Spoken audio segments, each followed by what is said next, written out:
Zundueogo Harmonie. L'harmonie est un concept qui traverse plusieurs domaines, de la philosophie à la musique. En musique, elle désigne l'accord entre plusieurs sons joués simultanément, créant une sensation agréable à l'oreille. Dans la philosophie et la spiritualité, l'harmonie est souvent associée à l'équilibre et à la cohérence entre les éléments d'un système, qu'il s'agisse de l'univers, de la société ou de l'individu.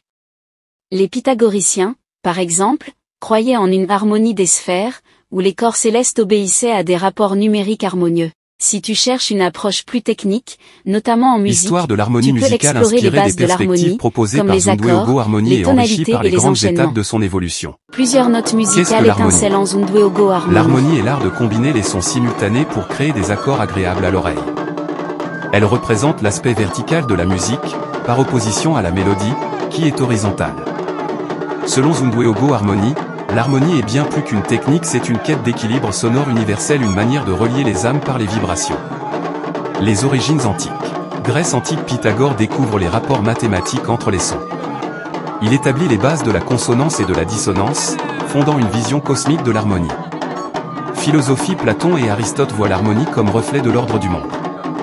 La musique devient un miroir de l'univers. Du chant grégorien à la polyphonie. Moyen Âge, la musique est monodique, chant à une seule voix. L'harmonie est implicite, fondée sur les intervalles simples. Renaissance, explosion de la polyphonie.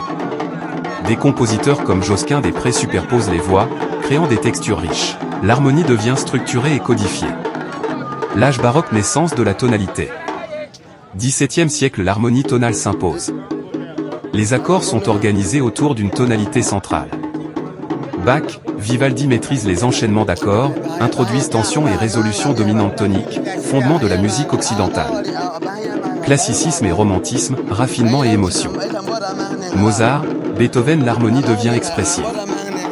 Elle soutient les émotions, les contrastes, les modulations. Romantisme, Wagner et Chopin repoussent les limites. L'harmonie devient plus chromatique, plus libre, parfois instable. XXe siècle, éclatement et exploration. Debussy, Stravinsky, brisent les règles tonales. L'harmonie devient impressionniste, modale, parfois atonale. Jazz introduit des accords enrichis, des progressions audacieuses. L'harmonie devient un terrain de jeu infini. Zundueogo Harmonie, une vision universelle. Zundueogo Harmonie propose une approche inclusive, l'harmonie ne se limite pas à la musique occidentale. Elle existe dans les musiques africaines, asiatiques, traditionnelles, où les intervalles et les accords sont perçus différemment. Pour lui, l'harmonie est une langue universelle, capable de transcender les cultures et les époques. Harmonie aujourd'hui, entre science et spiritualité. Technologie, l'analyse harmonique assistée par ordinateur permet de décortiquer les œuvres.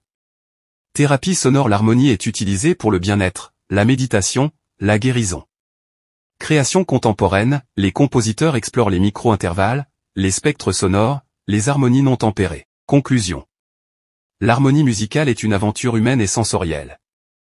De Pythagore à Zundueogo Harmonie, elle a évolué comme un langage du cœur et de l'esprit.